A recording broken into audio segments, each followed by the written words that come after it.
നാം പാഠഭാഗമായി വായിച്ചു കേട്ട വേദഭാഗം ശമൂവേൽ പ്രവാചകന്റെ 1-ാം പുസ്തകം 2-ാം അധ്യായം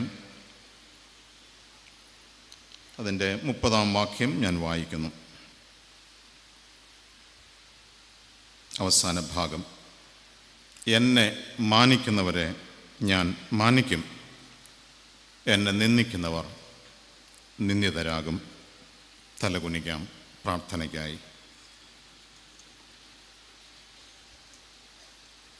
അവൻ നമുക്കായി ജീവൻ നൽകി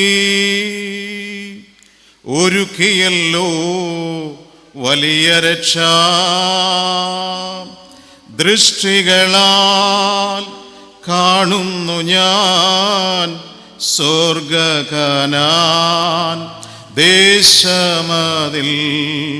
ദൃഷ്ടികളാൽ കാണുന്നു ഞാൻ സ്വർഗ്ഗകനാൻ ദേശമതിൽ. തിരുക്കരത്താൽ വഹിച്ചു എന്നെ തിരുഹിതം പോൽ നടത്തേണമേ. കുശവൻ കയ്യിൽ കളിമണ്ണു ഞാൻ അനുദിനം നീ പണിയേണമേ. കുശവൻ കയ്യിൽ കളിമണ്ണു ഞാൻ അനുദിനം നീ പണിയേണമേ. ഉയരത്തിൽ നിന്ന് വചനമയച്ച നിങ്ങളുടെ സ്വർഗസ്ഥ പിതാവേ, വചനമായി ഞങ്ങളുടെ മധ്യയെ പാർത്ത പ്രിയപ്പെട്ട കർത്താവേ, വചനത്തിന്മേൽ നിന്നും പരിവർത്തനം ചെയ്യുന്ന പരിശുദ്ധാത്മാവേ, തുറന്ന വചനവുമായി നിന്റെ കുഞ്ഞുങ്ങൾ ക്രൂശൻ ചുവട്ടിൽ കാത്തിരിക്കുന്നു. കഴിഞ്ഞ കാലങ്ങളിൽ ഞങ്ങളെ നടത്തിയ വചനം, ഞങ്ങളെ തിരുത്തിയ വചനം, ഞങ്ങളെ ശക്തീകരിച്ച വചനം, ഞങ്ങളെ സൗഖ്യമാക്കിയ വചനം, ഞങ്ങളുടെ കണ്ണുനീർ തുടച്ച വചനം, മാൻപേടകളെ പ്രസവിക്കുമാറാക്കിയ വചനം, വനങ്ങളെ തോലുരിച്ച വചനം, എന്നും ഞങ്ങളോട് സംസാരിക്കുന്ന പുണ്യാഹ വചനം. തലകുനിച്ചിരിക്കുന്ന ചിലർക്ക് ഒരാരാധനയുടെ സന്ധ്യയാണിത്. ചിലർ അരുമനാഥൻ്റെ മുമ്പിൽ തലകുനിക്കുന്നൊരു രാത്രിയാണിത്. ചില കർത്താവിൻ്റെ മുമ്പിൽ കൂപ്പുകൈകളോടെ എഴുന്നേൽക്കുന്ന രാത്രിയാണിത്. ചില അരുമനാഥൻ്റെ മുമ്പിൽ വല്ലാതെ നെടുവീർപ്പിട്ട് അയ്യോ ഞാൻ പാപിയായ മനുഷ്യനെ നേറ്റുപറയുന്നൊരു രാത്രിയാണിത്. ചിലരുടെ കർത്താവും രക്ഷിതാവുമായുള്ളവയെന്ന് ഉറക്കെ വിളിച്ചുകൊണ്ട് ഭവനത്തിലേക്ക് ഹല്ലേലൂയ പാടി മടങ്ങിപ്പോകുന്നൊരു രാത്രിയാണ്. ചില കുടുംബങ്ങൾ യഥാസ്ഥാനപ്പെടുന്നൊരു രാത്രിയാണിത്.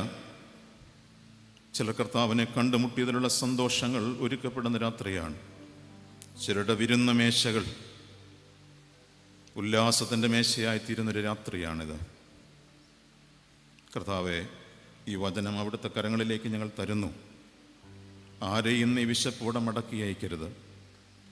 എല്ലാവരും ഭക്ഷിച്ച് തൃപ്തരായി ഹല്ലേലൂയ പാടിയൊരു മടക്ക യാത്ര ചെയ്യുവാൻ കാത്തിരിക്കുന്ന ജനത്തോട് അവിടുന്ന് കരുണ ചെയ്യണമേ. അടിയങ്ങൾ തലകുനിക്കുന്നു. കേൾക്കുന്നതെല്ലാം ദൈവശബ്ദമായി തിരിച്ചറിയുവാൻ ഈ രാത്രി പരിശുദ്ധാത്മാവ് അടിയങ്ങളോട് കൂടെ ഇരിക്കണം. മഹത്വം, എല്ലാ മഹത്വവും അരുമനാഥന് തന്നെ. യേശു ക്രിസ്തു മുഖാന്തരം അടിയങ്ങൾ പ്രാർത്ഥിക്കുന്നു. ദയ തോന്നി കേൾക്കുമാറാകണമേ. ആമേൻ.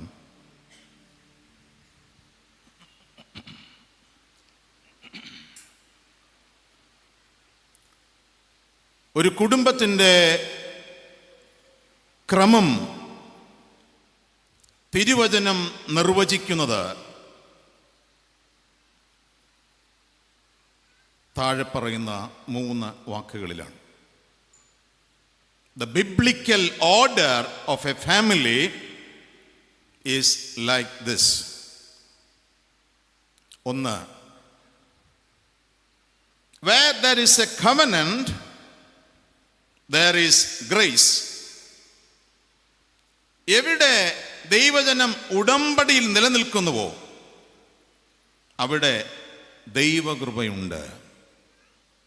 ശ്രദ്ധിക്കുന്നുണ്ടെന്നെ? എന്താ? എവിടെ ഉടമ്പടിയിൽ നിൽക്കുന്നുവോ അവിടെ എന്തുണ്ട്? കൃപയുണ്ട്. തിരിച്ചൊരു വാക്കൂടെ പറയാം. ഉടമ്പടികൾ ഉടഞ്ഞു പോകുന്നിടത്ത് കൃപ നഷ്ടപ്പെട്ടു പോകും. എവിടെയാണ് നമ്മുടെ ഉടമ്പടി? മാമോദീസ തൊട്ടിയിലെ സ്ലീബായിലാണ് നമ്മുടെ ഉടമ്പടി. അവിടെ തുടങ്ങിയ ഉടമ്പടി ബന്ധമാണ് അരുമനാഥനോട്. ഉടമ്പടിയിൽ നിലനിൽക്കുന്നിടത്ത് കൃപയുണ്ട്. 2, where there is obedience, there is promises.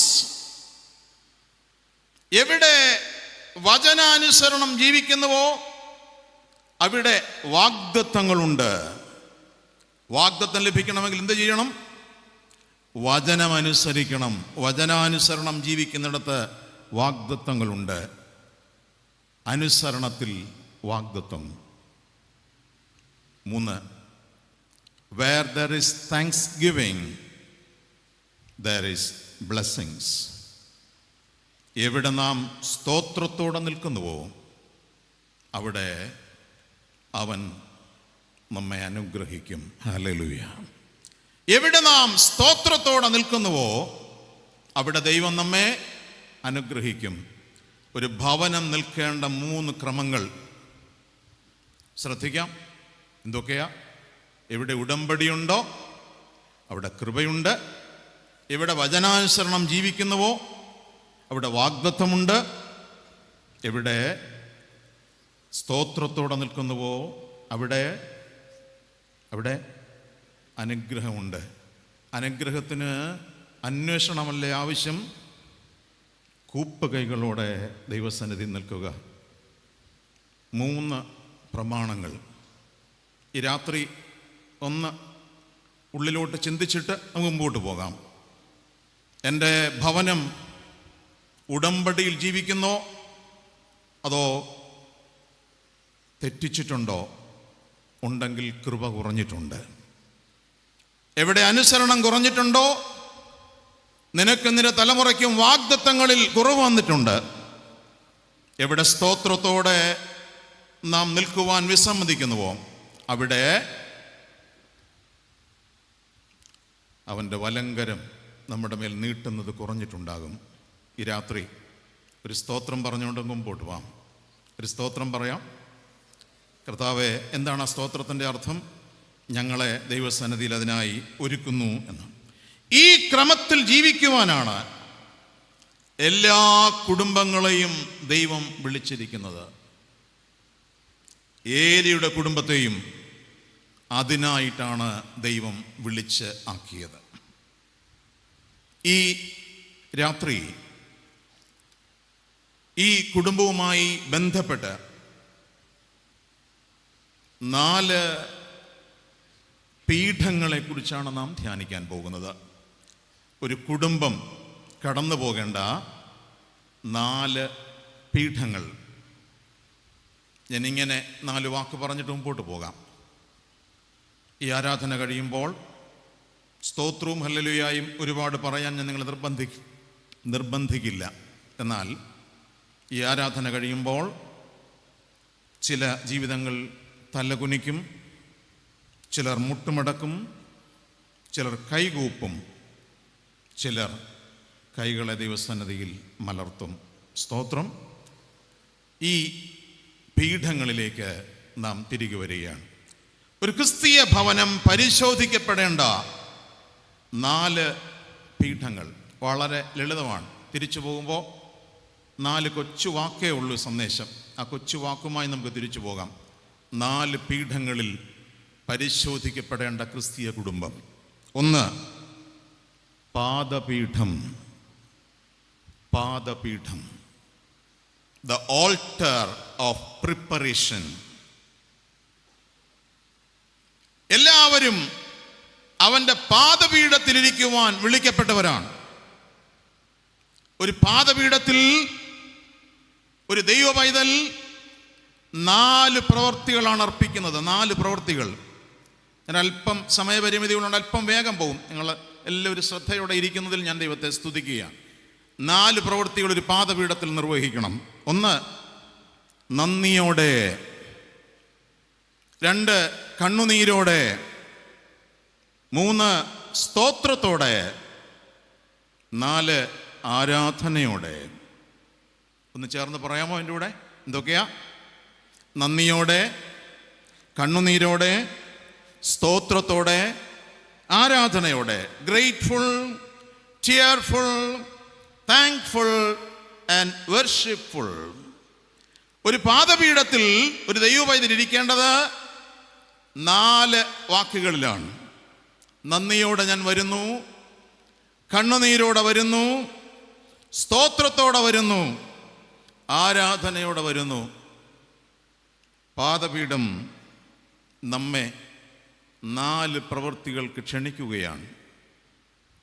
ഈ പാദപീഠത്തിൽ അരുമനാഥനായ ദൈവം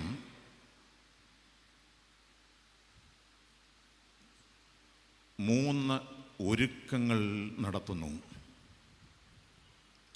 പാദപീഠത്തിൽ വരുന്നവരെയെല്ലാം അരുമനാഥൻ 3 ഒരുക്കങ്ങൾക്ക് വിധേയപ്പെടുത്തുന്നു.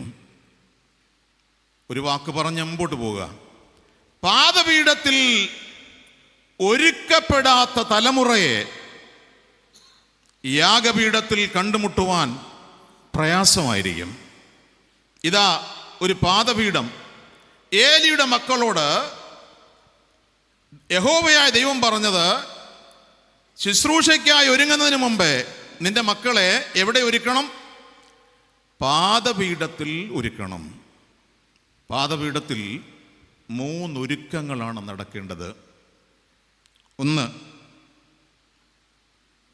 അവർക്ക്, തലമുറയ്ക്ക് ദൈവ സ്വഭാവത്തെക്കുറിച്ച് പറയേണ്ടത് പാദപീഠത്തിലാണ്. What is the nature of God? നീയും നിന്റെ തലമുറയും ആരാധിച്ച ദൈവത്തിൻ്റെ സ്വഭാവത്തെക്കുറിച്ച് നിരന്തരം പറയേണ്ട ഇടം പാദപീഠം. ഈ ആരാധിക്കുന്ന ദൈവജനമേ, നമ്മുടെ നാവിലിൻ്റെ തുമ്പിൽ ഒരു വാക്കില്ലേ ഇപ്പോൾ? മക്കളെ കരുതിയ ദൈവം, കാത്ത ദൈവം, പരിപാലിച്ച ദൈവം, ആ ദൈവത്തിൻ്റെ സ്വഭാവത്തെക്കുറിച്ച് പറയേണ്ട ഇടമാണ് ഏത്? പാദപീഠം.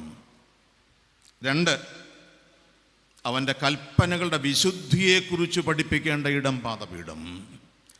ഈ കൽപ്പനകൾ, ഇതിൻ്റെ തലയ്ക്കൽ ഒരു വാക്കെഴുതിയിട്ടുണ്ട്, ഹോളി ബൈബിൾ. എൻ്റെ അർത്ഥം ഹോളി കമാൻഡ്മെന്റ്സ് എന്നാണ്. ഇത് വിശുദ്ധ വേദപുസ്തകമായത്, വിശുദ്ധ കൽപ്പനകളുണ്ട്. ഇതെവിടെ പഠിക്കണം? പാദപീഠത്തിൽ പഠിക്കണം. ഒരു വാക്കൂടെ, പാദപീഠത്തിൽ തലമുറയെ പഠിപ്പിക്കേണ്ട മറ്റൊരു വാക്ക് സാധാരണ അസാധാരണ വ്യത്യാസം. മണ്ടയും സൺഡേയും തമ്മിലുള്ള വ്യത്യാസം. മനസ്സിലായി? മക്കൾക്ക്, തലമുറയ്ക്ക് ordinary things, extra ordinary things. ഈ ആലയവും ഈ പെട്ടിക്കടയും തമ്മിലുള്ള വ്യത്യാസം പോലെ സാധാരണ അസാധാരണ വ്യത്യാസത്തെക്കുറിച്ച് പഠിപ്പിക്കേണ്ട സ്ഥലം പാദപീഠം. ഞാൻ ഈ 3 വാക്കിനെ ചേർത്ത് ഉച്ചത്തിൽ, ഹൃദയത്തിൽ വിശ്വസിക്കാൻ 3 വാക്കുകൾ പറയുകയാണ്. ഒരു ദൈവപൈതൽ ജീവിക്കേണ്ടത് പാദപീഠത്തിൽ നിന്ന് 3 കാര്യങ്ങൾ പഠിക്കണം. ഒന്ന്, ഈ 3 വാക്കിൻ്റെ ആവർത്തനം 3 കൊച്ചു വാക്കിലാണ്. മാർത്തോമകര. 1, A personal God. 2, A personal word of God. 3, A personal alter. മറക്കരുത് ഞാൻ ഈ പറഞ്ഞ വാക്കുകൾ. ഒരു ദൈവപൈതൽ ഭൂമിയിൽ ജീവിക്കുന്നത് 3 ഉറപ്പുകളിലാണ്.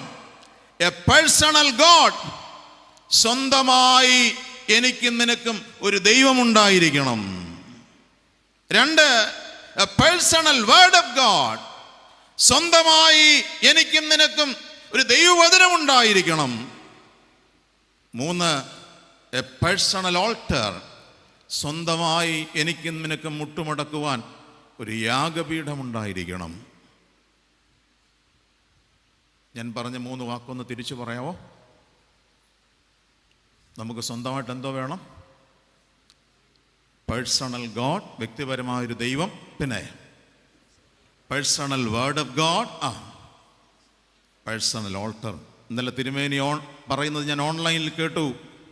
ഭവനങ്ങൾ യാഗപീഠമാകണം, യാഗവസ്തു ഉണ്ടാകണമെന്ന് ആവർത്തിച്ചപ്പോൾ ഞാൻ ഈ പറഞ്ഞ വാക്കുകൾ അതിനടിയിൽ കുറിച്ചാൽ മതി നിങ്ങൾ.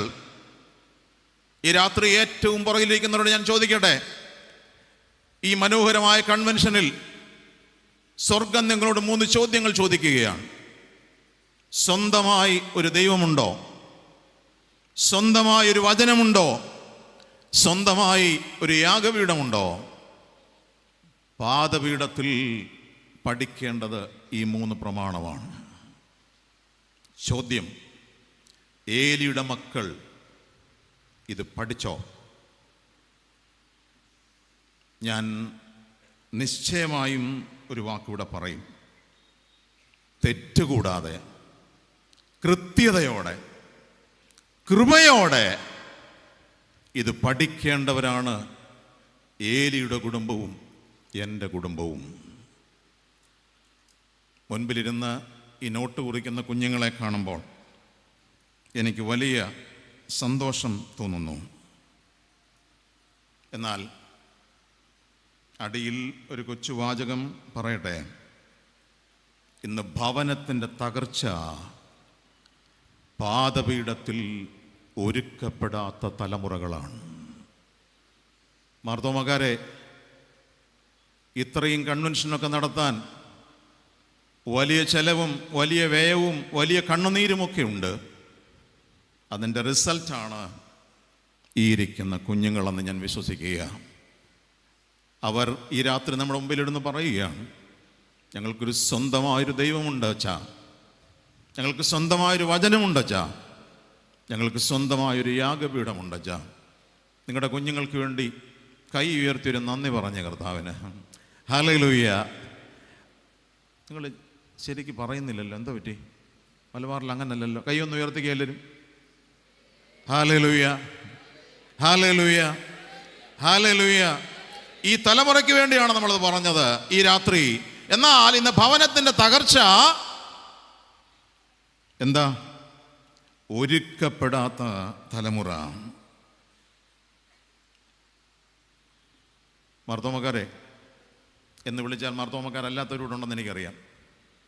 എന്നാൽ ചില കൽപ്പനകൾ എഴുതുന്നത് പോലെ ചില കൊച്ചു വാചകം തിരുമേനിയുടെ ആധികാരികതയിൽ ഞാൻ അങ്ങോട്ട് പറയുന്നുള്ളതേ ഉള്ളൂ. ശ്രദ്ധിക്കപ്പെടാതെ പോകുന്ന ഒരു കൊച്ചു കാര്യം ഓർമ്മിപ്പിക്കുകയാണ്. ഞാൻ ഇങ്ങനെ വ്യാഖ്യാനിക്കുകയാണ്. തെറ്റെന്തെങ്കിലും ഉണ്ടെങ്കിൽ തിരുമേനി തിരുത്തി തരും. മാർത്തോമാക്കാരൻ്റെ വീട്ടിൽ 2 സാക്രമെൻ്റൽ ബൈബിൾ ഉണ്ടെന്നാണ് വിശ്വസിക്കുന്നത്.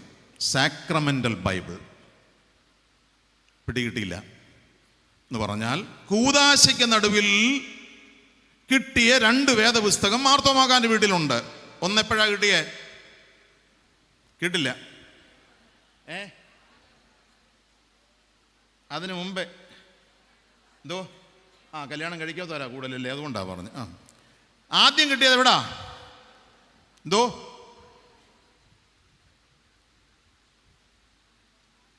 സജുവച്ചൻ വിളിച്ചു, മണവാളനും മണവാട്ടി അകത്ത് കയറിയാട്ടെ എന്ന് പറഞ്ഞില്ലേ? റോസമ്മയും ചാക്കോയും കൂടെ. പണ്ട് ചാക്കോ റോസമ്മ എന്നാ പറഞ്ഞു, ഇപ്പം ഞാൻ തിരിച്ചാ പറയുന്നത്, പേടിയായതുകൊണ്ടാ. റോസമ്മയും ചാക്കയും കൂടെ എന്തുവാ പള്ളി വന്നപ്പോൾ അവസാനത്തെ പ്രവൃത്തി എന്തായിരുന്നു? ഇത് തന്നു. ഇത് അവസാനം കേറ്ററിംഗുകാരനാ വീട്ടിൽ കൊണ്ട് തന്നത്. അത് പോട്ടെ, കുറ്റം പറഞ്ഞ് വിഷമിക്കണ്ട, ഞാനങ്ങനെ കുറ്റപ്പെടുത്തുന്ന ആളൊന്നുമല്ല. ചിലയിടങ്ങളിൽ കണ്ടതുകൊണ്ട് പറഞ്ഞതാ.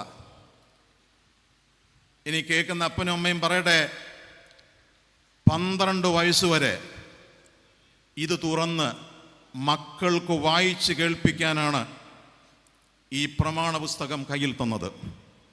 എന്താ 12 വയസ്സിൻ്റെ പ്രത്യേകത?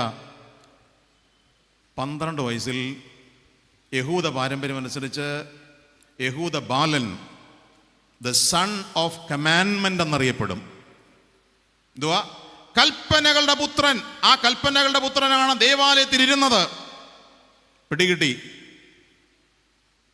അപ്പൻ്റെ അമ്മയുടെയും കയ്യിൽ നിന്ന് ഇത് മാറി വായിക്കുന്നൊരു സംസ്കാരം മാർത്തോമാക്കാൻ്റെ വീട്ടിലുണ്ടായിരുന്നു. അപ്പൻ രാജാക്കന്മാരുടെ പുസ്തകം 7-ാം അധ്യായത്തിൻ്റെ 2-ാം വാക്യം വായിച്ചു. 7 വരെ വായിച്ചിട്ട് ആരുടെയിലോട്ട് കൊടുക്കും? ആരുടെ കൊടുക്കും? അമ്മയുടെ കൊടുക്കും. അമ്മ വായിച്ചിട്ട് സൂസിയുടെ കൊടുക്കും. സൂസിയുടെ എന്ന്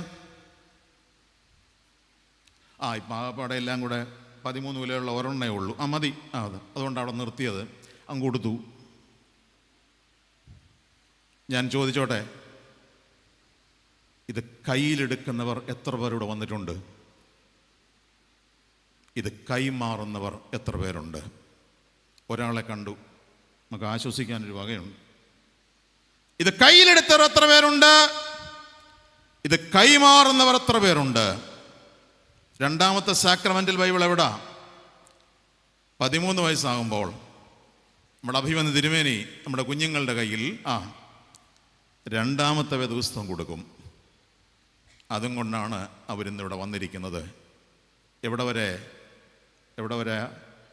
ഇത് വായിച്ച് പഠിച്ച് ഒരു മണവാളനാകുന്നത് വരെ അതുകൊണ്ട് പഠിക്കും. പിന്നെ കുടുംബജീവിതം നയിക്കുമ്പോൾ വീണ്ടും ഒരു സാക്രമെൻ്റൽ ബൈബിൾ കിട്ടും. മനസ്സിലാകുന്നുണ്ട് ഞാൻ പറഞ്ഞത്? ഞാൻ ചോദിച്ചോട്ടെ,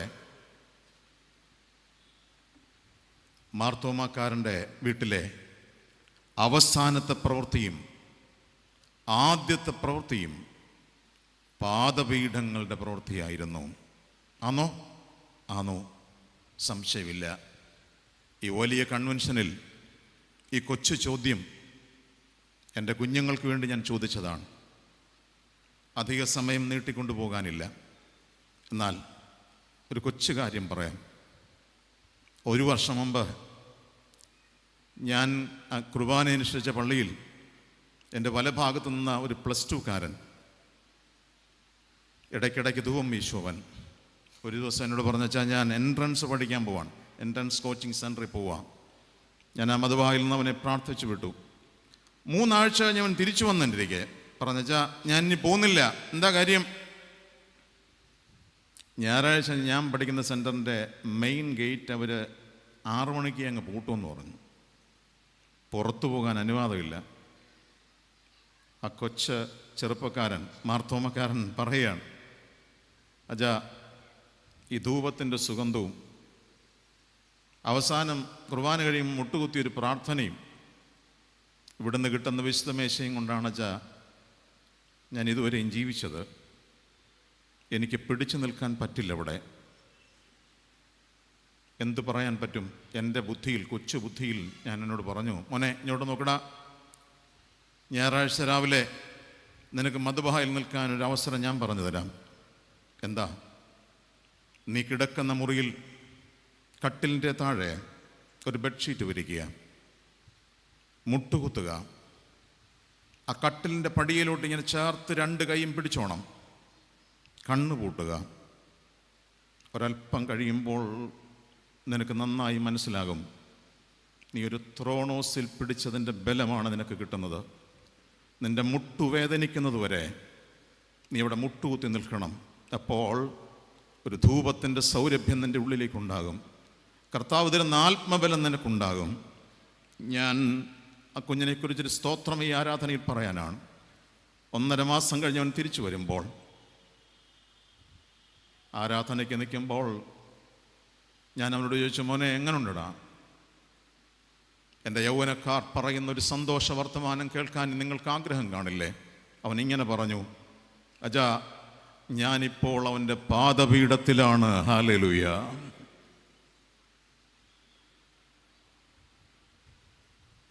ഞാൻ ചോദിക്കാം, ഈ രാത്രി പാദപീഠങ്ങൾ ഉപേക്ഷിക്കപ്പെട്ടു പോകുന്നിടത്ത് ജീവിതം തകർച്ചകളിലേക്ക് പോകുന്നു. പാദപീഠത്തിൽ നിൽക്കാതെ ആർക്ക് കഴിയും? നമ്മുടെ കുറേ വൈദികരുടെ ഇരിപ്പില്ലേ? ഈ വൈദികരെല്ലാം ഒരു വിശുദ്ധ കുർബാനയ്ക്ക് പ്രവേശിക്കുന്നതിന് മുമ്പേ, തിരശീല മാറ്റുന്നതിന് മുമ്പേ ത്രോണോസിൻ്റെ അരികിൽ തുയാബ ശുശ്രൂഷ നിർവഹിക്കും. തുയാബ മാർത്തോമാ മെത്രാപ്പോലീത്തയും അത് നിർവഹിക്കും. എന്ത് പാടിയിട്ടാണ് ഈ ത്രോണോസിൽ നമ്മുടെ തിരുമേനിമാർ വരെ കയറുന്നത് എന്നെ വല്ലാതെ ത്രസിപ്പിച്ചിട്ടുള്ള ഒരു ഗീതമുണ്ട്. അതിനകത്ത് എല്ലാം പാടാൻ ഇപ്പോൾ സമയമില്ല, എങ്കിലും ഞാൻ ആ വരി ഒരു വരി പാടുന്നത് ഉചിതമാണ്. കർത്താവേ, നിൻ ബെസ്ഗസായിൻ വാതിലിൽ മുട്ടി അനുഗ്രഹം ഇരക്കുന്നേൻ. കർത്താവേ, നിൻ ബെസ്ഗസായിൻ വാതിലിൽ മുട്ടി അനുഗ്രഹം ഇരക്കുന്നേൻ. മാർത്തോമാ മെത്രാപ്പോലീത്ത ആ പഴയ ഭാഷ നമ്മളെ ഓർമ്മിപ്പിക്കുക. ഞാൻ ഇരക്കുവാൻ വന്നിരിക്കുന്നവനാണ്, അല്ലാതെ ആർക്കും അതിൽ കയറാൻ യോഗ്യതയില്ലെന്ന് എനിക്കും നിനക്കും തിരിച്ചറിയാം. ഈ രാത്രി എൻ്റെ ദൈവമക്കളോട് ഞാൻ വളരെ വിനയത്തോടെ ഒരു കാര്യം പറയട്ടെ. എന്നെ കേൾക്കുന്ന മാതാപിതാക്കളെ, എൻ്റെ കുഞ്ഞുങ്ങളെ, ഞാൻ ഇനി പറയുന്ന കാര്യം നിങ്ങളുടെ ഹൃദയത്തിൽ എഴുതണം. മക്കളെ, എന്തിനാണൊരു പാദപീഠം? ഇനി പറയുന്ന വാക്ക് മറക്കരുത്. പങ്കിടാനും പരിഹരിക്കാനും കഴിയാത്തവയെ പാദപീഠത്തിലെത്തിക്കുമ്പോൾ വീട് ആനന്ദിക്കും. ഹല്ലേലൂയ. പങ്കിടാനും പരിഹരിക്കാനും കഴിയാത്തവയെ പാദപീഠത്തിലെത്തിക്കുമ്പോൾ വീട് ആനന്ദിക്കും. ഹല്ലേലൂയ. ഇത് കേട്ടാൽ നിങ്ങൾക്കൊരു സ്തോത്രം പറയാൻ തോന്നുന്നില്ലേ? എനിക്ക് ദൈവത്തിൻ്റെ മക്കളെ, ഈ രാത്രി ഏറ്റവും പുറകിൽ നിന്ന് ശബ്ദം കേൾക്കുന്നവരോട് ഞാൻ പറയട്ടെ, നിന്റെ വീട് എവിടെയെങ്കിലും ആടി ഉലഞ്ഞു നിൽക്കുന്നുണ്ടെങ്കിൽ ഈ രാത്രി സ്വർഗം നിന്നോട് പറയുകയാണ്, നിനക്ക് പങ്കിടാനോ നിനക്ക് പരിഹരിക്കാനോ കഴിയാത്തവയെ പാദപീഠത്തിലെത്തിക്കുമ്പോൾ നിന്റെ വീട് ആനന്ദിക്കും. ഹല്ലേലൂയ. ഈ രാത്രി നമുക്കത് പറയാം. ഞാൻ ഒന്നാമത്തെ ധ്യാനം അവിടെ അവസാനിപ്പിക്കുക. എല്ലാവരും വലങ്കരം ഒന്നെടുത്തേ, വലത് കരം ഒന്നെടുത്തേ. നമ്മൾ ആ പാദപീഠത്തിലോട്ടൊന്ന് പോകുന്നതിൻ്റെ ഒരു അടയാളം സൂചിപ്പിക്കാൻ പോവുക. പാദപീഠത്തിൽ നമ്മൾ ചെയ്യുന്ന പ്രവൃത്തി എന്താണെന്നറിയാമോ? പാദപീഠത്തിലെ ഏറ്റവും വലിയ പ്രാർത്ഥന ഇതാണ്: ഞങ്ങൾക്ക് വേണ്ടി ക്രൂശിക്കപ്പെട്ട മെശിഹാ തമ്പുരാനെ ഞങ്ങളോട് കരുണ. എല്ലാവരും ഒരു സ്ലീബ വരച്ചേ. ഇനി വരയ്ക്കുന്നത് ഞാൻ ആ പറഞ്ഞ പ്രാർത്ഥനയോടെ പ്രാർത്ഥിച്ചിട്ടാണ്. പറഞ്ഞേ: ഞങ്ങൾക്ക് വേണ്ടി ക്രൂശിക്കപ്പെട്ട മെശിഹാ തമ്പുരാനെ ഞങ്ങളോട് കരുണ ചെയ്യണമേ. പങ്കിടാനും പരിഹരിക്കാനും കഴിയാത്തവയെ പാദപീഠത്തിലെത്തിക്കുമ്പോൾ നിൻ്റെ വീട് ആനന്ദിക്കും. മക്കളെ, എന്തിനാ പ്രാർത്ഥിക്കുന്നറിയാമോ? കുറച്ച് മുമ്പോട്ട് പോകുമ്പോൾ പങ്കിടാൻ ആൾ കാണത്തില്ല, പരിഹരിക്കാൻ ചില കാര്യങ്ങൾ നിനക്ക് സാധ്യമല്ലെന്ന് വരും. ഒറ്റ വഴിയേ ഉള്ളൂ, നീ അതവൻ്റെ പാദപീഠത്തിൽ ഏൽപ്പിക്കുക. വിശ്വസ്തനായ ദൈവം നമ്മോട് കൂടെ. 2, യാഗപീഠം, ദ ഓൾട്ടർ ഓഫ് സാക്രിഫൈസ്. പാദപീഠത്തിൽ ഒരുക്കപ്പെടാത്ത ഏലിയുടെ മക്കൾ യാഗപീഠത്തിൽ നിന്നു. വിശദീകരിക്കുന്നില്ല. പാദപീഠത്തിൽ ഒരുക്കപ്പെടാത്ത ഏലിയുടെ മക്കൾ എവിടെ നിന്നു? യാഗപീഠത്തിൽ നിന്നു. ഇനി ഞാൻ കമ്പിവാചകത്തിൽ വാക്യത്തിൽ എഴുതിയിരിക്കുന്നത് പറയാം. ഏഫോദുകൾ ധരിച്ചിട്ടുണ്ട്, യാഗപീഠം നന്നായി ഒരുക്കിയിട്ടുണ്ട്, യാഗവസ്തുക്കൾ ഊനമില്ലാത്തതായി കരുതിയിട്ടുണ്ട്, സൗരഭ്യവാസനയുടെ സുഗന്ധപീഠം വെച്ചിട്ടുണ്ട്. എന്തൊക്കെയാ?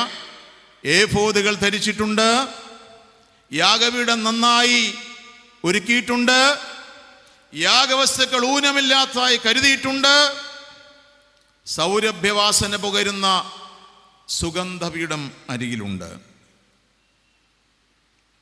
But unfit for the office.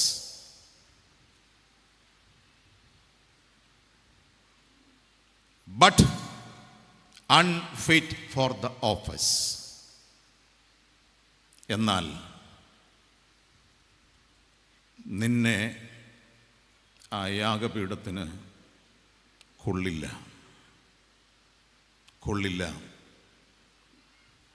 ഏലിയുടെ മക്കളുടെ ചില സവിശേഷതകളെക്കുറിച്ച് പ്രസിദ്ധനായ സ്പർജൻ എന്ന മനുഷ്യൻ വ്യാഖ്യാനിച്ച കൊച്ചു വാക്കുകളുണ്ട്. ഏലിയുടെ മക്കൾ ആരായിരുന്നു? 3 വാക്കിൽ അദ്ദേഹം പറയുന്നു: ഏലിയുടെ മക്കളുടെ 3 സവിശേഷതകളാണത്. Honour, power, learning. Honour, power, learning made them worse. അറിവ്, അധികാരം, പദവി, പക്ഷേ അവരെ അത് വഷളത്വത്തിലേക്ക് നയിച്ചു. നിങ്ങളുടെ കുഞ്ഞുങ്ങളെ കുറിച്ച് ഓർത്ത് ഒരു സ്തോത്രം പറഞ്ഞോണം ഈ രാത്രി. മക്കളെ, മാതാപിതാക്കളെ, നമ്മുടെ മക്കളൊക്കെ ഈ 3 വാക്കിന് ചേർന്നവരാ. എന്തുവാ? അയ്യോ, വലിയ പദവിയിലാ, പിന്നെ വലിയ അധികാരത്തിലാ, വലിയ അറിവില്ല. അവസാനം പറഞ്ഞൊരു വാക്കൂടെ ബ്രാക്കറ്റിൽ ഇട്ടേക്കണം, made them worse. അവരെ വഷളത്വത്തിലേക്ക് നയിച്ചു. എന്താ വഷളത്വം എന്ന് പറഞ്ഞാൽ? ഇനി ഞാൻ പറയാൻ പോകുന്ന 3 കൊച്ചു വാക്കുകളാണ്. തലമുറയിൽ വഷളത്വം പ്രബലപ്പെട്ടോന്നറിയാൻ ഈ 3 വാക്കുകൾ ഉച്ചരിച്ചാൽ മതി.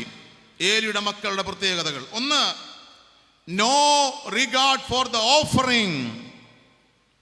യാഗവസ്തുക്കളോട് ആദരവില്ല. No regard for God's people. ദൈവജനത്തോട് ആദരവില്ല. No regard for the Lord. യഹോവയോട് ആദരവില്ല. ഈ തലമുറ, ഇന്നത്തെ തലമുറ, 3 കൊച്ചു വാക്ക് എന്തൊക്കെയാ? പിടികിട്ടുന്നുണ്ട്? എന്തുവാ? യാഗവസ്തുക്കളോട് ആദരവില്ല, പിന്നെ ദൈവജനത്തോട് ആദരവില്ല, ദൈവത്തോട് ആദരവില്ല. മാതാപിതാക്കളെ, ഒരു തലമുറ പ്രബലപ്പെട്ടു വരുന്നു.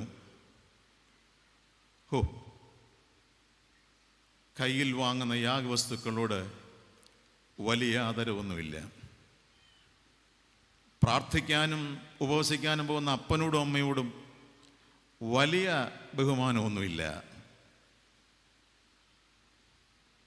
ആലയത്തോടും അവിടെ ഉയർന്നു വരുന്ന ദൈവശബ്ദത്തോടുമൊന്നും വലിയ താല്പര്യങ്ങളൊന്നുമില്ല. ഇതിൻ്റെ പേരാണ് വഷളത്വം. ഇതിൻ്റെ പേരാണ് വഷളത്വം. ഈ തലമുറയിൽ വഷളത്വം പ്രബലപ്പെടുന്നു. സ്പർജൻ പറഞ്ഞ മനോഹരമായൊരു വാക്കുണ്ട്. ഏഫോദുകൾ ധരിച്ച ഏലിയുടെ മക്കൾ ദേവാലയത്തിൽ നിൽക്കുമ്പോൾ അദ്ദേഹം പറയുന്നു, ആലയത്തിൻ്റെ മഹത്വം താഴേക്ക് പോയിക്കൊണ്ടേയിരുന്നു. The sinking esteem of the sanctuary.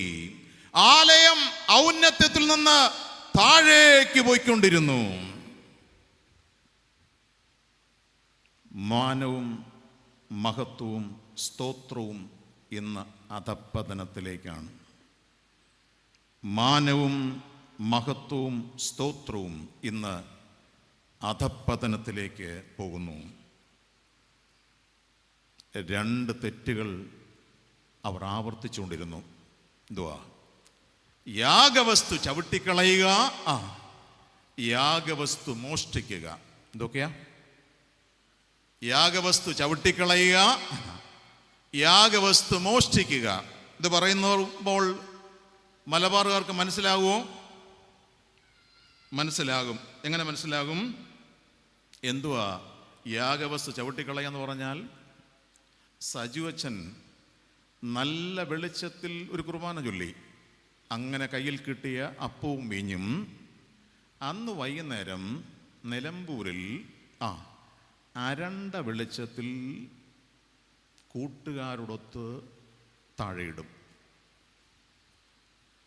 ഇവിടുത്തെ ബാറിൻ്റെ പേര് ഞാൻ നേരത്തെ ചോദിക്കാൻ മറന്നുപോയി, അത് കൂട്ടിച്ചേർത്ത് വെച്ചാൽ മതി. എണ്ണി എത്തി നോക്കി വാങ്ങിക്കൊണ്ടിരിക്കുന്നവരോട് ഞാൻ പറയുക, നല്ല വെളിച്ചത്തിൽ വാങ്ങിയ യാഗവസ്തുക്കളൊക്കെ ഇന്ന് അരണ്ട വെളിച്ചത്തിൽ അയൽവക്കക്കാരൻ ചവിട്ടുക. തീർന്നില്ല. സേവികാ സംഘക്കാർ ഗംഭീര മീറ്റിംഗ് കഴിഞ്ഞിട്ടിരിക്കുകയല്ലേ. സേവികാ സംഘക്കാരുടെ കയ്യിലും നിന്നും ഇന്ന് യാഗവസ്തുക്കൾ മോഷണം പോകുന്നുണ്ട്. എങ്ങനെയെന്ന് ഇപ്പം പറയാൻ സമയമില്ല. സേവികാ സംഘക്കാരുടെ കയ്യിൽ നിന്നും യാഗവസ്തുക്കൾ മോഷണം പോകുന്നു. 20 വർഷമായി ഈ അടച്ചിട്ട മുറിയിലിരിക്കാൻ തുടങ്ങിയിട്ട്. ഇപ്പം വരുന്ന സേവികാ സംഘക്കാരൊക്കെ മോഷണത്തിൽ പിടിക്കപ്പെട്ട സേവികാ സംഘം. മോഷണം എന്ന് പറഞ്ഞാൽ അയൽവക്കത്തെ കപ്പയല്ല, പിന്നെ അയൽവക്കത്തെ സുരേന്ദ്രൻ താത്തുപറ.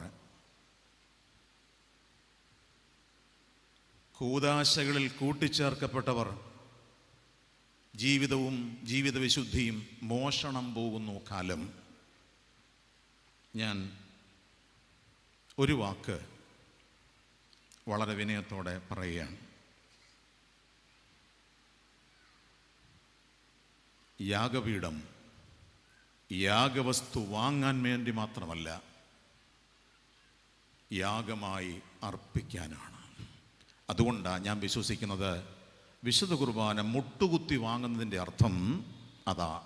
എന്തുവാ? അല്ലേ പിന്നെന്തിനാ മുട്ടുകുത്തുന്നേ?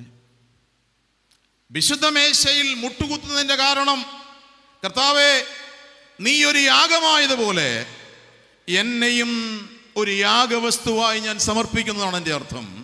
അങ്ങനെയാണെങ്കിൽ ഇങ്ങനെ ഒരു വാക്യമില്ലേ, നിന്റെ ശരീരങ്ങളെ ജീവനും വിശുദ്ധിയും ദൈവത്തിന് പ്രസാദമുള്ള യാഗമായി സമർപ്പിപ്പീൻ. ഇന്ന് അഴുക്കായ ശരീരവുമായി യാഗപീഠത്തിലേക്ക് വരുന്നവരുടെ എണ്ണം വല്ലാതെ കൂടുകയാണ്. യാഗപീഠത്തിന് അരികിലുണ്ടെന്ന് അഭിമാനിക്കാം, പക്ഷേ യാഗവസ്തു ഊനമില്ലാത്തതായി തീരുന്നില്ല എന്നാണ്. നമ്മുടെ സിനഡ് തക്സയിൽ വിശുദ്ധമേശയെക്കുറിച്ച് വളരെ അർത്ഥഗർഭമായ ഒരു ഗീതമുണ്ട്. അത് ഈ അടുത്ത സമയത്ത് ഞാൻ വായിച്ചപ്പോൾ എന്നെ വല്ലാതെ അത്ഭുതപ്പെടുത്തി. അതിലെഴുതിയിരിക്കുന്ന വാചകങ്ങൾ 2 വരി നിങ്ങളെ ഒന്ന് ഓർമ്മിപ്പിക്കാൻ ഞാൻ. യാഗപീഠത്തിനു കനലും നെടുത്തൻ അധരത്തിൽ വച്ചോ നിന്നകൃത്യങ്ങൾ മറഞ്ഞിരിക്കുന്നരുളി ചെയ്തു. എരുതി മക്കൾ ആരെ കണ്ടാൽ എരിഞ്ഞിടുമോ? അപ്പം വീഞ്ഞായി മേശമേലവനെ നാം കാണുന്നു. യാഗപീഠത്തിൻ കനലും നെടുത്തൻ അധരത്തിൽ വച്ചോ നിന്നകൃത്യങ്ങൾ മറഞ്ഞിരിക്കുന്നരുളി ചെയ്തു.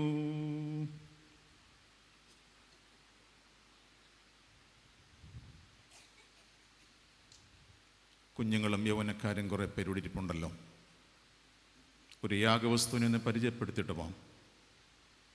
മക്കളെ, 28 വയസ്സുള്ള ജോൺസനും 24 വയസ്സുള്ള റീബയും വിവാഹത്തിൽ വസ്ത്രമണിഞ്ഞുകൊണ്ട് പോർച്ചിൽ വരുമ്പോൾ മണവാളനെയും മണവാട്ടിയും കണ്ടിട്ട് വികാരിയച്ഛൻ പറയും, മണവാളനും മണവാട്ടിയും ദേവാലയത്തിൽ പ്രവേശിച്ചാട്ടെ എന്ന് പറയും.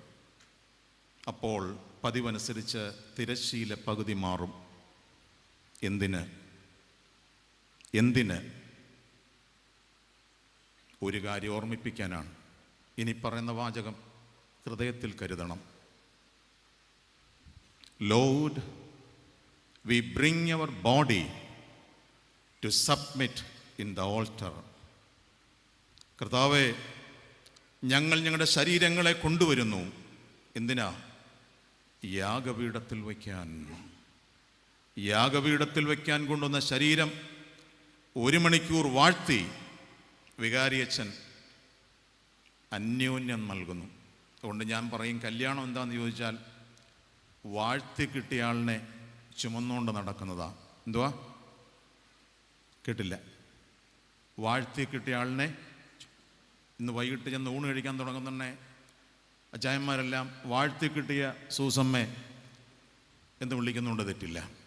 നാളെ രാവിലെ ഇഡ്ഡലി ഉണ്ടാക്കുമ്പോൾ സൂസമ്മയ്ക്കും വിളിക്കാം. എന്തുവാ ഇപ്പം വിളിക്കുന്ന എന്തോന്നറിയാം, എനിക്ക് വിളിക്കരുതിനി. വാഴ്ത്തി കിട്ടിയ ജോർജ് കുട്ടി ചായ. യൂത്ത് ലീഗുകാരും കല്യാണം കഴിക്കാൻ കൊയറിലിരിക്കുന്നവരോട് ഇങ്ങോട്ട് നോക്കിക്കേ. മക്കളെ, ഇതൊരു യാഗവസ്തുവാണ്, ഇത് വാഴ്ത്താനുള്ളതാ. ഇനി ഞങ്ങളുടെ നാട്ടിലൊരു കൊച്ചു ഭാഷ പറയാം, ക്ഷമിച്ചേക്കണം കേട്ടോ. വാഴ്ത്തുന്നതിന് മുമ്പേ ആരും ഞോണ്ടരുത്, അത്രയേ ഉള്ളൂ.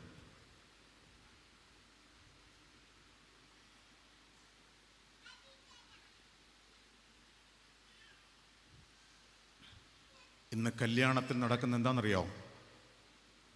തിരുമേനിയിരിക്കുന്നു, വളരെ ബഹുമാനപൂർവ്വം പറയുക. പുതിയൊരു വാക്ക് വന്നിട്ടുണ്ട് മാർത്തോമാക്കാൻ്റെ ഇടയിൽ, റീഗിഫ്റ്റിംഗ് എന്നാണ് പേര്. എന്തുവാ റീഗിഫ്റ്റിംഗ് എന്ന് പറഞ്ഞാൽ?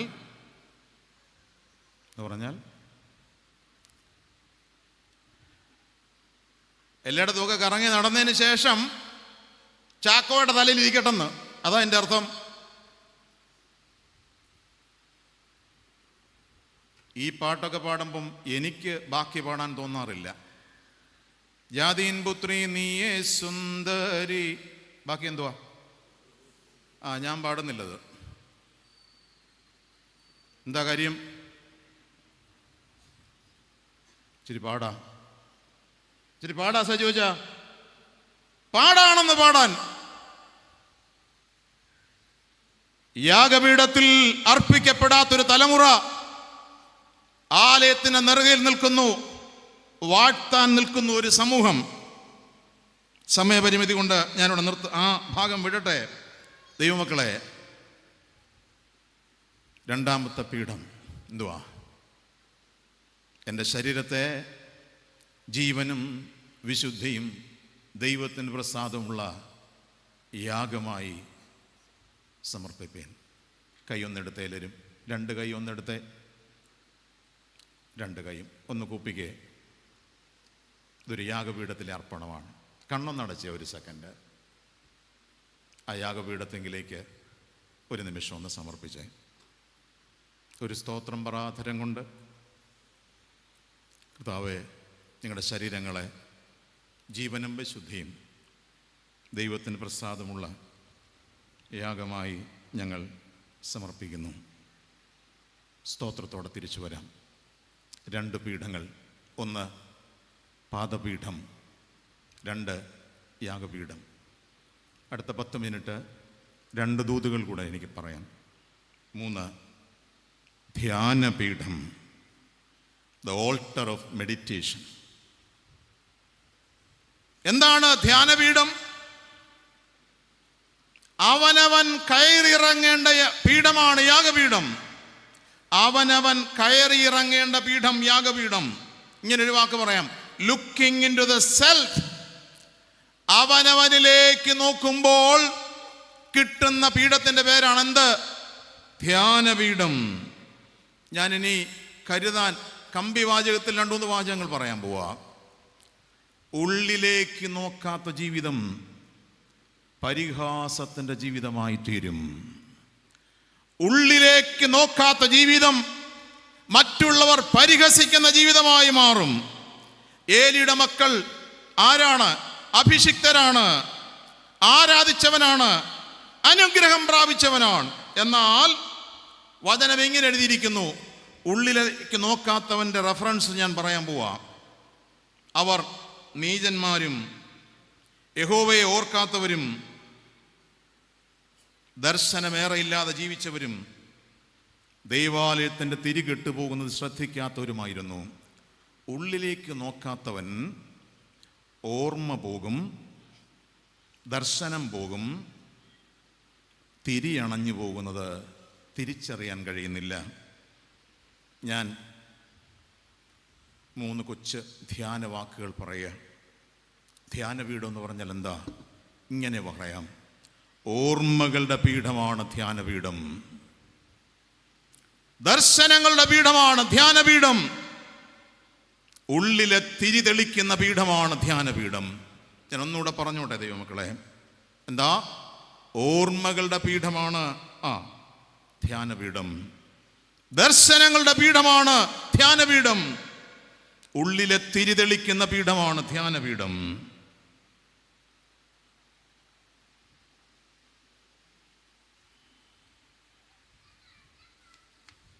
ഒരു വാക്കൂടെ പറയാം. അടയാളങ്ങളൊക്കെ യാഗവസ്തുവായില്ലെങ്കിൽ അത് പരിഹാസത്തിൻ്റെതായി തീരും. മക്കളെ, അച്ഛൻ പറഞ്ഞ കൊച്ചുവാചകം ശ്രദ്ധിച്ചോണേ. നിങ്ങൾക്ക് നൽകിയിരിക്കുന്ന അടയാളങ്ങളൊക്കെ ഒരു യാഗവസ്തുവായി തീർന്നില്ലെങ്കിൽ അത് മറ്റുള്ളവർ പരിഹസിക്കുവാൻ കാരണമായി തീരും. ഉള്ളിലേക്ക് നോക്കുന്നവർക്ക് മാത്രമേ ഒരു ധ്യാനപീഠത്തിൽ സ്വയം കണ്ടെത്തുവാൻ കഴിയുകയുള്ളൂ. ഉദാഹരണങ്ങളൊന്നും പറയാൻ ആഗ്രഹിക്കുന്നില്ല ഞാൻ. എങ്കിലും ഇത് ഓൺലൈനിൽ കേൾക്കുന്നത് കൊണ്ടും ഞാൻ എൻ്റെ കൗൺസിലിംഗ് റൂമിൽ പറയുന്നൊരു കാര്യം പുറത്തു പറയാൻ പാടില്ല എന്ന് എത്തിക്സ് ഉള്ളത് കൊണ്ടും ഞാൻ അതിലേക്കൊന്നും പ്രവേശിക്കുന്നില്ല. എന്നാൽ എൻ്റെ കുഞ്ഞുങ്ങൾ മുമ്പിലിരിക്കുന്നത് കൊണ്ട് ഒരു ചെറിയ കാര്യം. ഇപ്പോൾ എൻ്റെ മുറിയിൽ 24 വയസ്സുകാരി ഒരു MCA-കാരിയുണ്ട്. മെയ് മാസത്തിൽ പരീക്ഷ എഴുതേണ്ടാണ് അവൾ എഴുതുന്നില്ല. കാരണം അവൾ പഠിച്ച കോളേജിൻ്റെ തൊട്ടു മുമ്പിൽ 24 ഓട്ടോറിക്ഷക്കാരുണ്ടായിരുന്നു. റിക്ഷക്കാരൻ്റെ പേരിപ്പോൾ ഞാൻ പറയുന്നില്ല. അതിലൊരാൾ എൻ്റെ മാർത്തോമാക്കാരോട് പറഞ്ഞു, എനിക്ക് നിന്നെ കല്യാണം കഴിക്കാൻ താല്പര്യമുണ്ട്. നോ, സാധിക്കത്തില്ല. എന്നാൽ മലബാറിൽ സംഭവിക്കുന്നത് പോലെ 3 മാസം കഴിഞ്ഞപ്പോൾ അയാളുടെ ഓട്ടോറിക്ഷയിൽ അവൾ കയറി. 14 വയസ്സുകാരി ഇളയവളും അപ്പനും അമ്മയും കൂടെ എൻ്റെ അടച്ചിട്ടുന്ന മുറിക്കുള്ളിൽ കയറുകയാണ്. ഒരപ്പൻ നെടുവീർപ്പിട്ട് കരയുന്നു. അച്ഛാ, ഞങ്ങളങ്ങ് കുറേ ദൂരേക്ക് പോകാൻ ഒരുങ്ങുകയാണ്. എന്താ കാരണം? ഇവളൊരബദ്ധം ചെയ്യാൻ ഒരുങ്ങുകയാണ്. ഇവളെ കെട്ടിക്കാൻ ഇനി നാട്ടിൽ പറ്റില്ല. അത് പറ്റുന്ന സ്ഥലം അന്വേഷിക്കുകയാണ്. എന്നെ കേൾക്കുന്നുണ്ടെല്ലാവരും? ചുരുക്കി പറയാം, 9 പ്രാവശ്യം അവൾ എൻ്റെ മുറിയിൽ കയറി. ഞാൻ പഠിച്ച കാൾ റോജേഴ്സിൻ്റെ തിയറി മുഴുവൻ അപ്ലൈ ചെയ്തു. നടപ്പുവശയില്ല, രക്ഷപ്പെടില്ല. അപ്പൻ എന്നോട് 9 പ്രാവശ്യം ഒരേ ചോദ്യം ചോദിച്ചു, അച്ഛൻ, എൻ്റെ കുഞ്ഞ് രക്ഷപ്പെടുമോ അച്ഛാ? ഞാനിട്ടിരിക്കുന്ന വസ്ത്രം, എനിക്ക് കിട്ടിയിരിക്കുന്ന അഭിഷേകത്തിൻ്റെ ബലവും, ഞാൻ അപ്പനോടൊരു വാക്ക് പറഞ്ഞു, my master is your master. എൻ്റെ യജമാനനും നിൻ്റെ യജമാനനും ഒന്നായതുകൊണ്ട് എന്നേക്കാൾ പഠിച്ചവൻ മുൻപിലുണ്ട്, അവൻ ചിലത് സംസാരിക്കും. ഇനി ആ കുഞ്ഞിനെക്കുറിച്ചൊരു സ്തോത്രം പറയാനാണ് ഞാനിത് രാത്രി പറഞ്ഞത്. 10ാം തവണ എൻ്റെ മുറിക്കുള്ളിൽ കയറുമ്പോൾ ഞാനോട് പറഞ്ഞ, മോളെ കം ക്ലോസർ, അടുത്തിരിക്കണ്ടേ, എൻ്റെ മകളുടെ പ്രായമാണ് നിനക്ക്, നിൻ്റെ വലത് കൈ ഈ കൈയിലേക്ക് വെച്ചു. അച്ഛൻ 12 മിനിറ്റ് സംസാരിക്കത്തുള്ളൂ. Listen carefully. എടീ, ഇങ്ങോട്ട് നോക്കിക്കേ, നിൻ്റെ വലത് കൈയുടെ ഇവിടെ നിനക്ക് 60 ദിവസം പ്രായമുള്ളപ്പോൾ ഒരു വൈദികൻ മൂറോൻ കൊണ്ട് ഒരു സ്ലീബ വരച്ചിട്ടുണ്ട്. ശരിക്കും മണപ്പിച്ച് നോക്കിയാൽ നിനക്ക് നിൻ്റെ സുഗന്ധം ഇപ്പോഴും അറിയാൻ പറ്റും.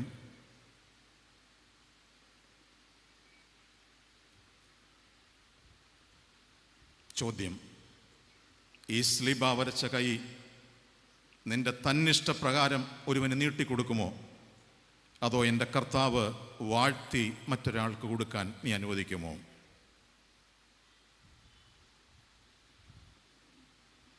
മൂന്ന് മിനിറ്റ് കഴിഞ്ഞു. ഉത്തരം ഇപ്പോൾ പറയണ്ട. 3 ദിവസം നീ പോയി പ്രാർത്ഥിക്ക്, ഞാനും പ്രാർത്ഥിക്കാം. 3-ാം ദിവസം ബുധനാഴ്ച വൈകിട്ട് 4 മണിക്ക് അവൾ വരുമ്പോൾ കയറിയിരുന്നു. കഴിഞ്ഞോട്ട് വെച്ച മോളെ, കർത്താവ് നിന്നോട് വല്ലതും പറഞ്ഞോ? ആദ്യത്തെ 5 മിനിറ്റ് നിർത്താതെയുള്ള കരച്ചിലാണ്. അപ്പൻകുട്ടി എന്നോട് ആവർത്തിച്ച് പറഞ്ഞ ഹൃദയം തകർക്കുന്നൊരു വാചകമുണ്ട്. ഞാനിവിടെ നിന്ന് എൻ്റെ മുറിക്കകത്ത് കയറുമ്പോൾ മുതൽ എൻ്റെ മുറിയിൽ ഒരു വല്ലാത്ത സൗരഭ്യവാസന. മൂറോൻ എന്താണെന്ന് ഞാനിതുവരെ മണപ്പിച്ചറിഞ്ഞിട്ടില്ല. അതിൻ്റെ കുപ്പി ഞാൻ അടുത്ത് കണ്ടിട്ടില്ല. എൻ്റെ മുറിക്കുള്ളിൽ ഇതുവരെ ഉണ്ടാകാത്തൊരു സൗരഭ്യം എൻ്റെ കർത്താവിനോട് പറയുന്നുണ്ടായിരുന്നു. മോളെ, നിൻ്റെ വലങ്കരം ഞാൻ വാഴ്ത്തിത്തരാം. ഈ ആരാധനയിരിക്കുന്നവർ ഒരു മാർത്തോമാക്കാരിയെക്കുറിച്ചൊരു സ്തോത്രം പറയാനാണ്. എൻ്റെ കുഞ്ഞ് ആ വലങ്കരം നീട്ടിത്തരുമ്പോൾ ഞാനതിൽ വീണ്ടും ഒരു സ്ലിബ വരച്ചിട്ട് പറഞ്ഞു, മോളെ, ആ വാഴ്ത്തപ്പെട്ട കരം, കർത്താവ് നിനക്ക് വാഴ്ത്തിത്തരുന്ന കരം നിന്നെ അനുഗ്രഹിക്കുന്ന ഒരു കരമായി എന്നും നിലനിൽക്കും. ഹല്ലേലൂയ. എന്നെ കേൾക്കുന്ന ദൈവത്തിൻ്റെ മക്കളെ, ഉള്ളിലേക്ക് നോക്കാത്ത ജീവിതം പരിഹാസത്തിൻ്റെ ജീവിതമായി തീരും. എല്ലാവരും, എനിക്കും 3 മിനിറ്റ് ബാക്കിയുള്ളൂ. എല്ലാവരും ഒന്ന് നേരെ ഇരിക്കണം. 3-ാമത്തെ അടയാളം, നേരെ ഇരിക്കുക, കണ്ണൊന്നടയ്ക്കുക, തലയൊന്ന് കുനിക്കുക.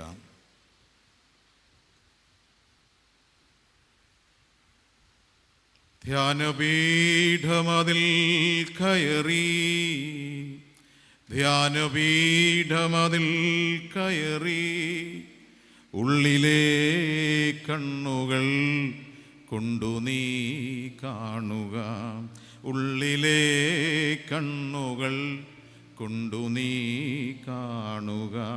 പാപത്തിൽ ജീവിക്കുന്നവനേ, പാപത്തിൽ ജീവിക്കുന്നവനേ, നിന്റെ പേർക്കല്ലയോ തൂങ്ങും നീ രക്ഷകൻ, നിന്റെ പേർക്കല്ലയോ തൂങ്ങും നീ രക്ഷകൻ. Calvary is a wonderful exchange. ഒരു സ്തോത്രം പറഞ്ഞ് തിരിച്ചു വരാം ദൈവമക്കളെ. Calvary is a wonderful exchange. ധ്യാനപീഠത്തിൽ എല്ലാ അഴുക്കായ ഏഫോദുകളെയും അവൻ കഴുകി ശുദ്ധീകരിച്ചു തരുവാൻ മതിയായവനാണ്. ആരെങ്കിലും രാത്രി പന്തലിൻ്റെ കീഴിൽ പറയുന്നുണ്ടോ, കർത്താവേ, ഞാൻ 1 സെക്കൻഡ് കുനിഞ്ഞ് തല കുനിച്ചിരുന്നപ്പോൾ എൻ്റെ അഴുക്കായ ചില ഏഫോദുകളെ എനിക്ക് തിരിച്ചറിയാൻ കഴിഞ്ഞു. അത് കാൽവറി എല്ലാറ്റിനെയും കഴുകിയെടുക്കാൻ മതിയായതാണ്. നാം പാടിയതുപോലെ ഏഫോദുകളെ കഴുകിയെടുക്കുവാൻ കാൽവറിയിലെ രക്തം, മതിയായ രക്തം അവൻ്റെ കരങ്ങളിൽ നമുക്ക് ഏൽപ്പിച്ചു കൊടുക്കാം. 4, ന്യായപീഠം, ദ ഓൾട്ടർ ഓഫ് ജഡ്ജ്മെന്റ്. ന്യായപീഠം, ദ ഓൾട്ടർ ഓഫ് ജഡ്ജ്മെന്റ്. അവൻ സിംഹാസനത്തിലിരിക്കുന്നു. എൻ്റെ യജമാനൻ സിംഹാസനത്തിലിരിക്കുന്നു. പ്രാപിച്ചതും പകർന്നതും ഏൽപ്പിച്ചതും എവിടെയെന്നറിവാൻ യജമാനൻ വരുന്നു. ഹല്ലേലൂയ. ഇപ്പൊ പറഞ്ഞത് ആവർത്തിക്കാൻ സമയമില്ല ദൈവമക്കളെ, ഇങ്ങോട്ടൊന്ന് ശ്രദ്ധിച്ചോണേ. പ്രാപിച്ചതും പകർന്നതും ഏൽപ്പിച്ചതും എവിടെയെന്നറിവാൻ യജമാനൻ വരുന്നു. ഇങ്ങോട്ട് നോക്കുക എല്ലാവരും. അവൻ്റെ സിംഹാസനത്തിൽ കൈകെട്ടി നിൽപ്പാനല്ല, കൈ ഉയർത്തി നിൽപ്പാൻ ഭാഗ്യം തരണമേ. ഹല്ലേലൂയ. കൈകെട്ടി നിൽക്കുന്നവൻ മറ്റേ പുള്ളിയാണ്. അല്ല, ക്രിസ്ത്യാനിയെ, മാർത്തോമാക്കാര, അവന്റെ സിംഹാസനത്തിൽ കൈകെട്ടി നിൽക്കുന്നവരായിട്ടല്ല, കൈ നീട്ടി നിൽക്കുന്നവരായി. കർത്താവേ, ആ പ്രതിഫലം എനിക്കും തരണമേ. സ്തോത്രം. കർത്താവേ, ഒരു പ്രതിഫലം വാങ്ങുവാൻ എന്നെ ഏൽപ്പിക്കണമേ. ഈ രാത്രി ചില നന്ദികൾ പറഞ്ഞ് നമുക്ക് അവസാനിപ്പിക്കാം.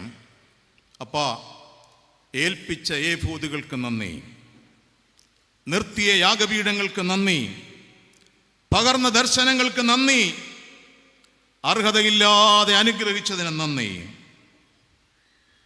എന്നാൽ ഏലിയുടെ വീട്ടിൽ അവൻ കൽപ്പന തിരുത്തി എഴുതി.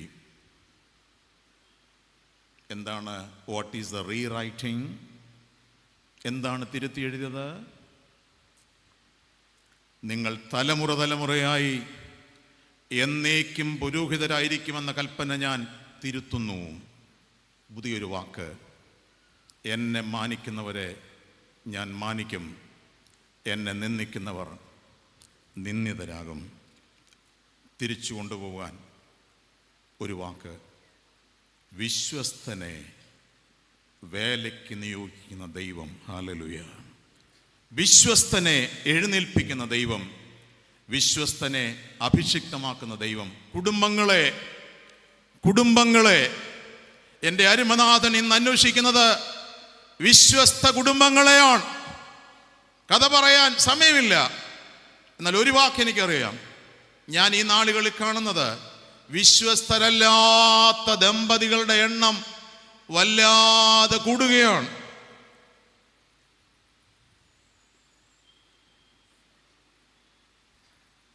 മൂന്ന് പ്രതിഫലമാണ് എനിക്കും നിനക്കും സ്വർഗം തരുന്നത്. വെളിപാട് പുസ്തകം അങ്ങനെ പറയുന്നു.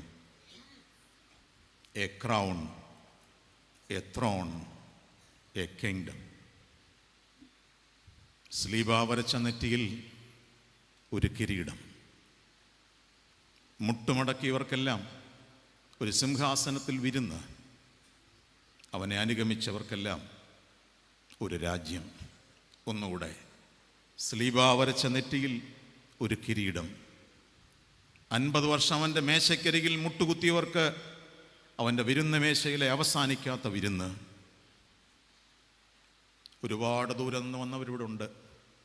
ദൈവമക്കളെ, അവനോടുകൂടെ യാത്രയ്ക്ക് പുറപ്പെട്ടവർക്ക് ഒരു രാജ്യവും നിനക്ക് സമ്മാനമായി തരും. കൈ കെട്ടി നിൽക്കാനല്ല, കൈ നീട്ടി വാങ്ങുവാൻ എന്നെ യോഗ്യനാക്കണമേ. പക്ഷേ ഒരു നിരാശയുടെ പ്രാർത്ഥന ആ വീട്ടിലുണ്ടായി. ഒരു കഷണം അപ്പം തിന്മാൻ എനിക്കൊരു പ്രാവശ്യം കൂടെ വേല തരണമേ എന്ന് പ്രാർത്ഥിക്കുന്നു ആ ഭവനം. കൈകെട്ടി നിൽക്കാനല്ല, ഏറെ പ്രതിഫലം വാങ്ങിയതിൽ ദൈവത്തെ സ്തുതിക്കാം. എന്നെ കേൾക്കുന്ന മലബാറുകാരെ, ഈ 2 കൈയിലും ഒത്തിരി പ്രതിഫലം കർത്താവ് തന്നില്ലേ? ഒരു നന്ദി പറഞ്ഞോണം കർത്താവിന്. കർത്താവേ, കൈ മലർത്തിയപ്പോഴൊക്കെ നീ ഒരുപാട് ഞങ്ങളെ ബഹുമാനിച്ചവരാ.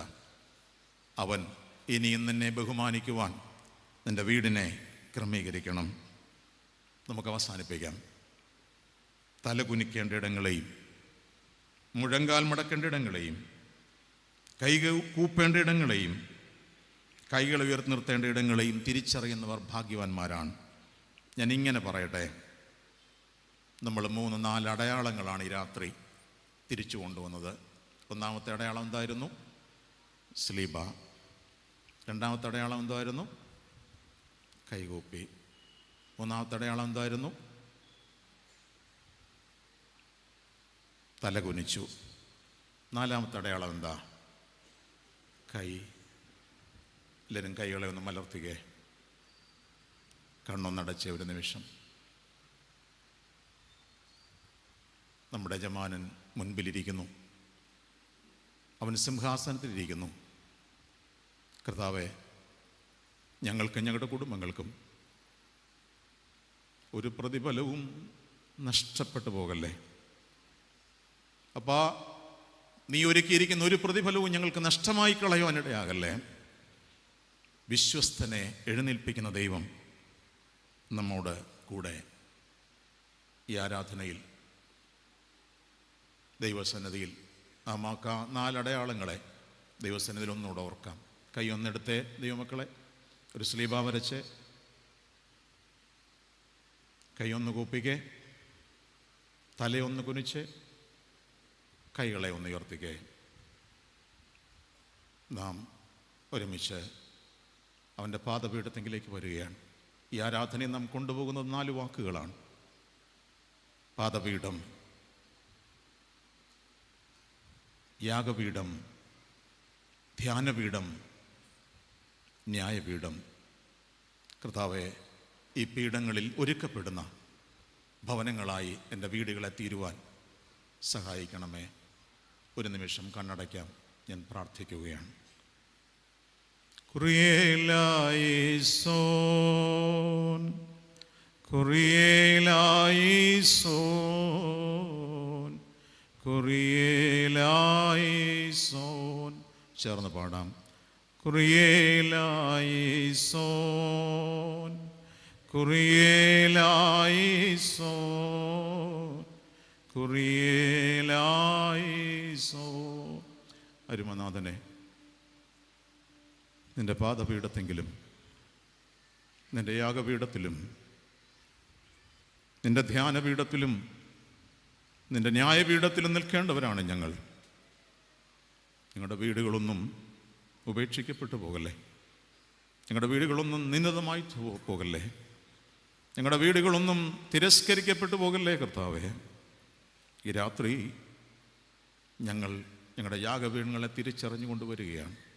ദൈവമക്കളെ, ഏത് പീഠത്തിലാണ് നീ തെറ്റിപ്പോയതെന്ന് ഈ രാത്രി പരിശുദ്ധാത്മാവ് ഞങ്ങളെ പ്രബോധിപ്പിച്ചതിനായി സ്തോത്രം. അപ്പാ, ഞങ്ങൾ മടങ്ങി വരുന്നു, ഞങ്ങൾ തലകുനിക്കുന്നു. നീ കാൽവറിയിൽ കഴുകിയ ഭൂതുകൾ ഞങ്ങളെ ധരിപ്പിക്കണമേ. ജയം നൽകുന്നതിൻ്റെ സ്ലീബായാൽ ഞങ്ങളെ കൃപയോടെ മടക്കി അയക്കണം. മഹത്വം കർത്താവിന്. യേശു ക്രിസ്തു മുഖാന്തരം വഴി ഞങ്ങൾ പ്രാർത്ഥിക്കുന്നു. ദയ തോന്നി കേൾക്കുമാറാകണമേ. ആമേൻ.